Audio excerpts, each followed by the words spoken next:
I bought this particular fuel pressure regulator off eBay.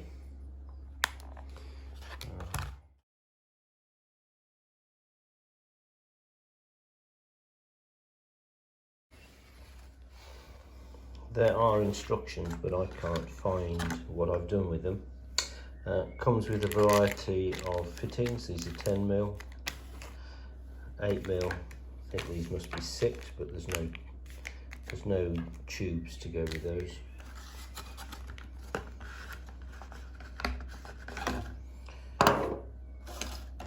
The unit itself, you just press and turn it to get the right pressure. This unit's fairly weighty. The best thing to do would be to somehow attach this to the bulkhead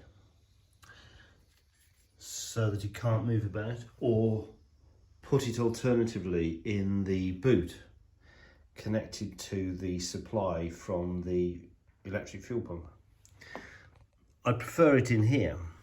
It's not cleverly done, but I've just bent that pipe. I'll probably replace that all at some stage. But the important thing is the regulator is now installed. There was a bolt sticking out at this point, which I had used to hold this pipe, 8mm copper pipe that comes into the system from the fuel tank. I've used that, bent the pipe at the end here, put a 90-degree bend on it, and now it feeds properly through the correct grade of rubber pipe that will be suitable for E10, and that feeds into the inlet on the pressure regulator, and that's the outlet which just comes round and then goes into the carburettor. I've set it at 5.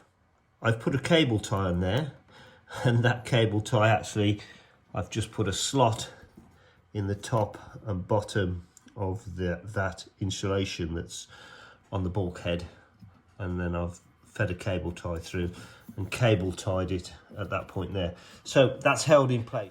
I'm hoping that there won't be any vibration that causes stress on any of these copper pipes.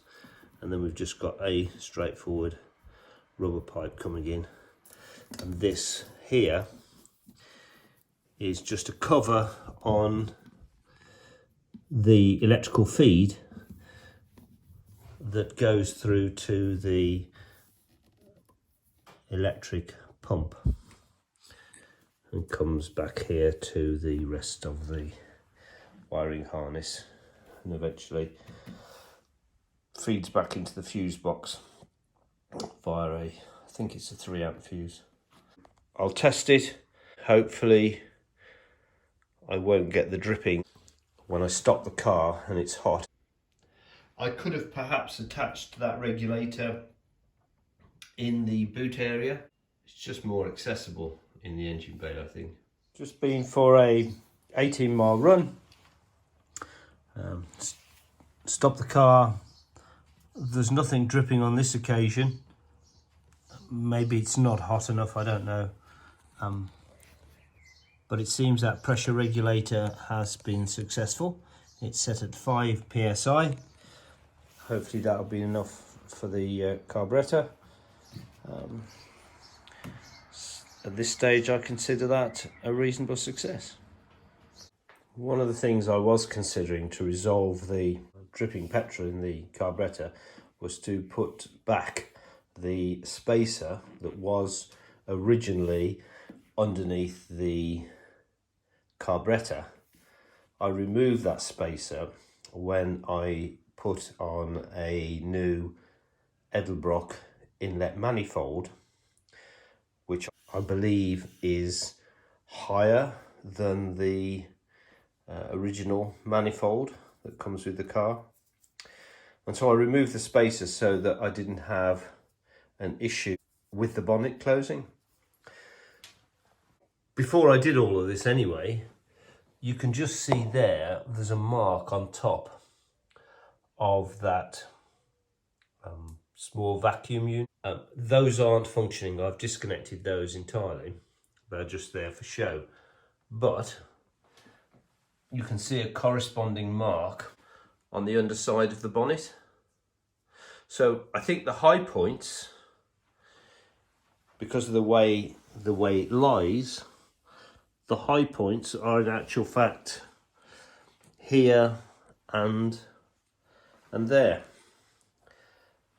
I'm going to put on some blue tack, as somebody suggested, and then close the bonnet and see what we get.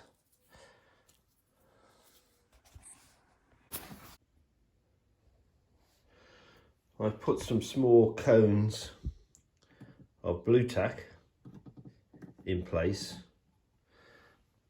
and over there I'm going to close the bonnet and see what the results are. I know some people have taken these off completely. It's redundant in my case. This doesn't connect to anything, it's just for show. And then they've blanked that off, and that may very well be just because of the fact that the bonnet chooses those points as first contact, given the ribs that are on these. So if I lower the bonnet,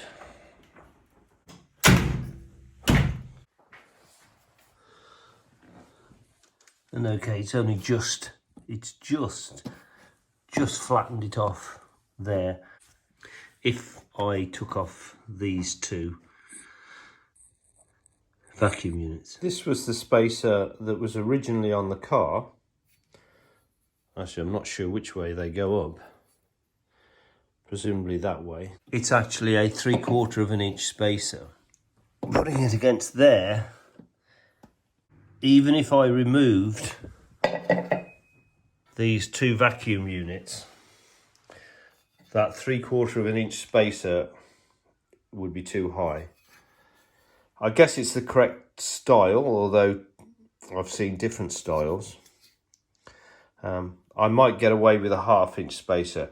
The whole idea, it was suggested, of having the spacer underneath the carburettor, between the carburettor and the inlet manifold, is that it moves it further away from a heat source and further insulates it in some way. But what I know is that original spacer isn't going to work with my setup.